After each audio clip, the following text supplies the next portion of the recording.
ഞാൻ നിങ്ങളോട് പറഞ്ഞു തരുന്നത് എൻ്റെ പ്രിയപ്പെട്ട സഹോദരങ്ങളെ, എന്താണ് നമ്മുടെ വീടിന്റെ പ്രശ്നം? അള്ളാഹു നമുക്ക് പഠിക്കാൻ ഭാഗ്യം നൽകുമാറാകട്ടെ. പറഞ്ഞുതരട്ടെ.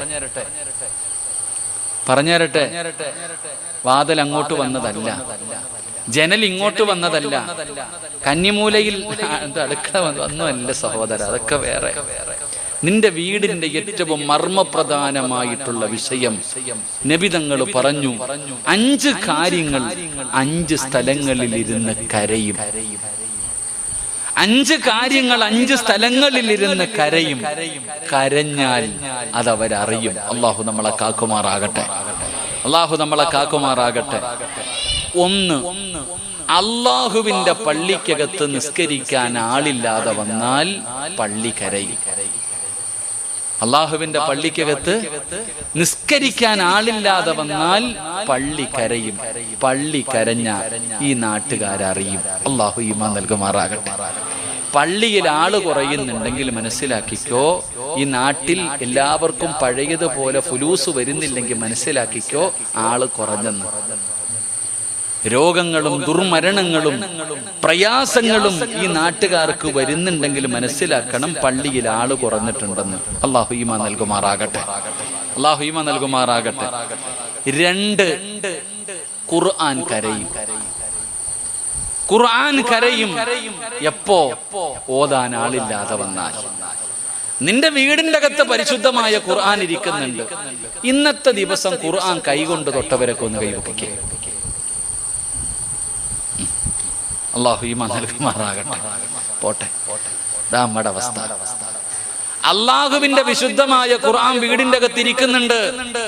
ആ ഖുർആൻ നീ എടുത്തുകൊണ്ട് ഓതുന്നില്ലെങ്കിൽ ആ ഖുർആൻ അവിടെ ഇരുന്ന് കരയും. ഖുർആൻ കരഞ്ഞ നിന്റെ വീട് നേരെയാകോ? അള്ളാഹുവിന്റെ പരിശുദ്ധമായ ഖുർആൻ നിന്റെ വീടിനകത്തിരുന്ന് കരയുകയാ. മഹാനായ ആദരവായ പ്രവാചകൻ നബി മുഹമ്മദ് മുസ്തഫ സല്ലല്ലാഹു അലൈഹി വസല്ലമ തങ്ങൾ പറയുകയാണ്, പരിശുദ്ധമായ ഖുർആൻ, ആ ഖുർആൻ വീടിനകത്തിരുന്നു കരയുന്നു. അല്ലാഹ് എന്നെ ഒന്ന് തുറക്കുന്നത് പോലുമില്ല, അല്ലാഹ് ഒന്ന് പൊടി പോലും തുടച്ചു മാറ്റുന്നില്ല, അല്ലാഹ്. ആ ഖുർആൻ നിന്റെ വീടിന്റെ മുകളില്, അലമാരിയുടെ മുകളില്, ടിവിയുടെ അടിയില് പൊടിയടിച്ചിരുന്ന് കരയുകയാണ്. ആ ഖുർആനിന്റെ കണ്ണുനീര് വീഴുന്ന വീട്ടിൽ എങ്ങനാടോ സമാധാനം കിട്ടുന്നത്? എങ്ങനാ ബർക്കത്തുണ്ടാകുന്നത്? എങ്ങനെയാ ഉറക്കം വരുന്നത്? എങ്ങനെയാ സന്തോഷം അല്ലാഹു തരുന്നത്? ഒരിക്കലും ആ വീട്ടുകാർക്ക് സമാധാനമില്ല. പടച്ച റബ്ബേ, ഇന്നോരോ വീടിനകത്ത് കയറി ചെല്ലുമ്പോ അലമാരിക്കകത്ത് സഊദിയിൽ നിന്ന് കൊണ്ടുവന്ന ഖുർആൻ നിരത്തി വെച്ചിരിക്കുകയാ. ഉപ്പാ തുറക്കണം ഉപ്പാ. നിങ്ങൾ പലരും ഖുർആൻ ഓതുന്നവരാ, പക്ഷേ നോക്കി ഓതൂല. എല്ലാരും ഖുർആൻ ഓതും, പക്ഷെ ആരും നോക്കി ഓതൂല. അല്ലാഹു ഈമാൻ നൽകുമാറാകട്ടെ. ഇപ്പൊ മൊബൈൽ ഖുർആൻ ഓതുന്ന കാലമാണ്. ഞാൻ കാസർഗോഡ് ഉപ്പളയിൽ ഒരു ചെറുപ്പക്കാരന്റെ കടയിൽ പോയി.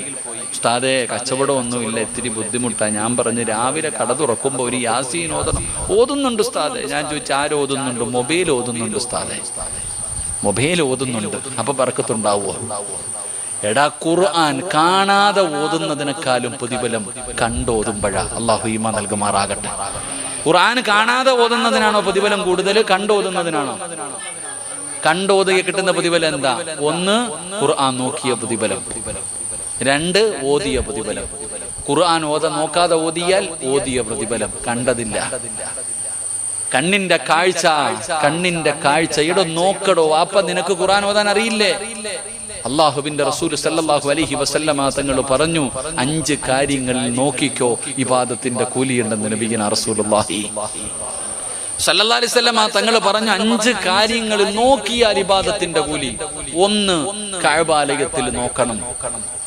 അള്ളാഹുവിന്റെ പരിശുദ്ധമായ കഅബാലയത്തിൽ നോക്കിക്കൊണ്ടിരുന്ന ഇബാദത്തിന്റെ കൂലി അള്ളാഹു ചെന്ന് കാണാൻ ഭാഗ്യം തരുമാറാകട്ടെ. പോണ്ടേ ഹജ്ജിന് പോണോ? അള്ളാഹു ഭാഗ്യം തരുമാറാകട്ടെ. അള്ളാഹു നമുക്ക് മരിക്കുന്നതിന് മുമ്പ് ഹജ്ജും ഉംറയും സിയാറത്തും ചെയ്യാൻ ഭാഗ്യം നൽകുമാറാകട്ടെ. ഹജ്ജിന് പോണോ? ഹജ്ജിന് പോകണമെങ്കിൽ എന്ത് വേണം? ഹജ്ജിന് പോകണമെങ്കിൽ എന്ത് വേണം? കാശ് വേണം. ഹജ്ജിന് പോകണമെങ്കിൽ എന്ത് വേണം? പൈസ വേണം. അല്ലാഹു ബർക്കത്ത് ചെയ്യുമാറാകട്ടെ. ഒരു ചോദ്യം ചോദിക്കട്ടെ,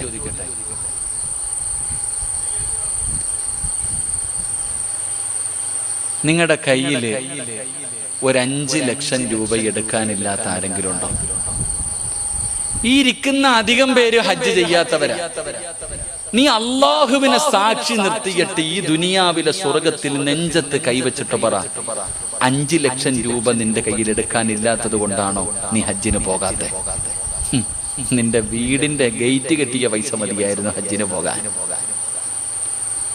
എടോ, നിന്റെ വീടിന്റെ മതില് കെട്ടിയ പൈസ പോരായിരുന്നു ഹജ്ജിന് പോകാൻ. ബാങ്കിൽ കൊണ്ടിട്ടിരിക്കുന്നത് പോലെ വേണ്ട. വീട് വിൽക്കണ്ട, 5 സെന്റ് വിട്ടെങ്കിൽ പെണ്ണുമ്പിള്ളയ്ക്ക് നിനക്കും പോയിട്ട് വരായിരുന്നല്ലോ. ഈ മദ്രസയ്ക്കകത്തിരിക്കുന്ന പെണ്ണുങ്ങള് വീട്ടിൽ വെക്കാൻ പേടിച്ചിട്ട് ലോക്കറി കൊണ്ടുവച്ചിരിക്കുന്ന സ്വർണം വിറ്റാൽ മതി ഹജ്ജിന് പോകാൻ. എന്നിട്ടും പോകാത്ത എന്താ? ഫുലൂസ് ഇല്ലാത്തത് കൊണ്ടാണോ? അല്ല, പൈസ ഇല്ലാത്തത് കൊണ്ടല്ല വാപ്പ. പൈസ എല്ലാത്തിന്റെ കയ്യിലും ഉണ്ട്. ഇല്ല ഇല്ല ഇല്ല എന്തിനു ചോദിച്ചാലും ഇല്ല. പിരിവിന് പോയി, പള്ളിയിലെ പിരിവിന് പോയിട്ട് പള്ളിക്കാര് പോയിട്ട് പറഞ്ഞൊരു യതീമായ കൊച്ചിനെ കെട്ടിക്കാനാ പൈസ. ഒന്നുമില്ല. 2 ദിവസം കഴിഞ്ഞപ്പോ കള്ളം കേറി.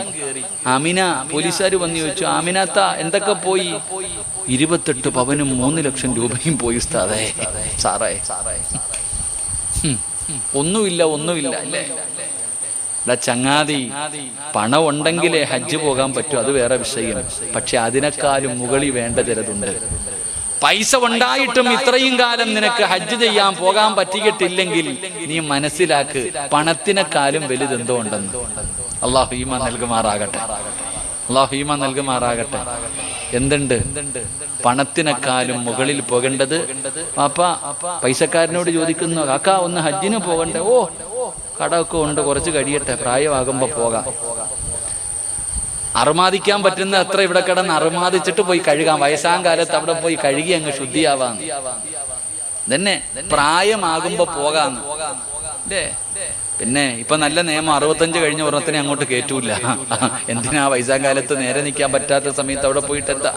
എടാ, പോണെങ്കിൽ നേരത്തെ കാലത്തെ പോയി ചെയ്യ്. എടാ, 50ഉം 60ഉം വയസ്സുള്ളവൻ പോയി ചെയ്യുന്ന ഹജ്ജിനെക്കാളും ഇരട്ടി പ്രതിഫലം ഉണ്ടടാ 35 പോകുമ്പോ. അല്ലാഹു ഈമാൻ നൽകുമാറാകട്ടെ. ആഫിയത്തും ആരോഗ്യമുള്ള സമയത്ത് പോയി ഹജ്ജ് ചെയ്യണം. അല്ലാഹു ഭാഗ്യം തരുമാറാകട്ടെ. അല്ലാതെ ഒടിഞ്ഞു കുത്തി CC അടഞ്ഞ് തീരാറാകുമ്പോ വലിച്ചു അവിടെ പോവാ ഹജ്ജ് ചെയ്യാൻ. കാരണം അധികം പേരും ഹജ്ജ് ചെയ്യാൻ പോകണമെങ്കിൽ, അതിനുള്ള യോഗമുണ്ടാകണമെങ്കിൽ ആദ്യം വേണ്ടത് ആഗ്രഹമാണ്. മനുഷ്യ ദുആ ചെയ്യ്, അള്ളാഹുവിനോട് ദുആ ചെയ്യ്, എന്നെ അവിടെ എത്തിക്കണേ അല്ലാ, ഒരു വട്ടമെങ്കിലും ആ മണ്ണിലെത്തിക്കല്ല, എനിക്ക് ആ കഅബ കണ്ടുകൊണ്ട് നിസ്കരിക്കണം അല്ലാ. ദുആ ചെയ്യടോ, ആഗ്രഹം വേണം. ആഗ്രഹം ഉണ്ടെങ്കിലേ അള്ളാഹു വഴി തുറന്നു തരൂ. പണമുള്ളവൻ പോയില്ല, ചെരുപ്പ് കുത്തിപ്പോയി ഹജ്ജ് ചെയ്ത ചരിത്രമില്ലേ? അള്ളാഹു ഈമാൻ നൽകുമാറാകട്ടെ. ചെരുപ്പ് കുത്തികെട്ട് പോയി ഹജ്ജ് ചെയ്തില്ലേ? കോടീശ്വരനായ നീ ഇതുവരെ പോയില്ലല്ലോ. എന്തേ കാരണം? പണമല്ല വിഷയം, നീയത്ത് വേണം, ആഗ്രഹം വേണം, കൊതി വേണം. അള്ളാഹു കൊണ്ടുപോകും നമ്മളെ. അള്ളാഹു ഭാഗ്യം നൽകുമാറാകട്ടെ. അപ്പൊ ഞാൻ പറഞ്ഞു വന്നത്, ദുനിയാവിൽ അള്ളാഹു ഇടുക്കം തരും. അള്ളാഹു നിന്നെ ഇടുക്കിക്കളയും. ദുനിയാവിലും മാത്രമല്ലടാ, നാളെ ആഖിറത്തിലേക്ക് കടന്നു പോകുമ്പോൾ വമൻ അറള അൻ ദിക്രി ഫഇന്ന ലഹു മഈശതൻ വൻകാ വനഹ്ശുറുഹു യൗമൽ ഖിയാമത്തി അഅമാ ഖാല റബ്ബി ലിമ ഹസർതനി അഅമാ فقد كنت بصيرا قال كذلك أتتك آياتنا ونسيتها وكذلك اليوم تنسى ഈ നിരന്നിരിക്കുന്നവരുണ്ടല്ലോ, കുളിപ്പിച്ച് നല്ലതുപോലെ കബറടക്കുന്ന നിന്നെ നാളെ പരലോകത്തേക്ക് നീ കബറിനകത്ത് നിന്ന് എഴുന്നേറ്റ് വരുമ്പോ നിന്റെ കണ്ണ് കാഴ്ചയില്ല, നിന്റെ ചെവി കേൾക്കുന്നില്ല. കണ്ണ് കാണാത്തവനെ പോലെ, ചെവി കേൾക്കാത്തവനെ പോലെ നാണം കെട്ടവനായ രീതിയിൽ നാളെ നീ പരലോകത്തേക്ക് കടന്നു വരികയാണ്. തപ്പി കടന്നു വരികയാണ്. കണ്ണ് കാണാത്തവനെ പോലെ കടന്നു വരികയാണ്. അവിടെ നിന്ന് ചോദിക്കുന്നു, റബ്ബേ ഖാലലി മഅസർതനി അമാ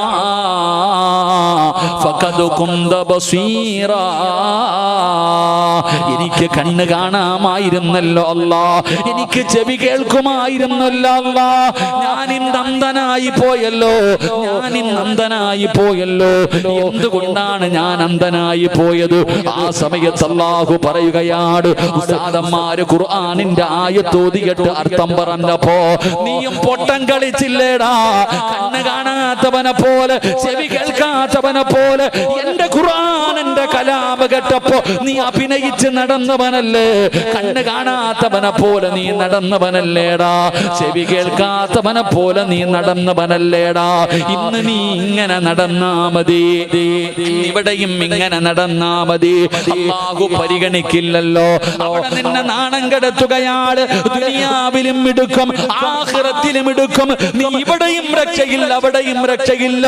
നീ അവസാനം നരകത്തിലേക്ക് പെട്ടുപോകുമെന്ന് അല്ലാഹുവിന്റെ വിശുദ്ധമായ ഖുർആൻ ഇവിടെന്ന് പറയുമ്പോ എന്റെ പ്രിയപ്പെട്ടവരെ, പരിഹാരമൊന്നേ ഉള്ളൂ.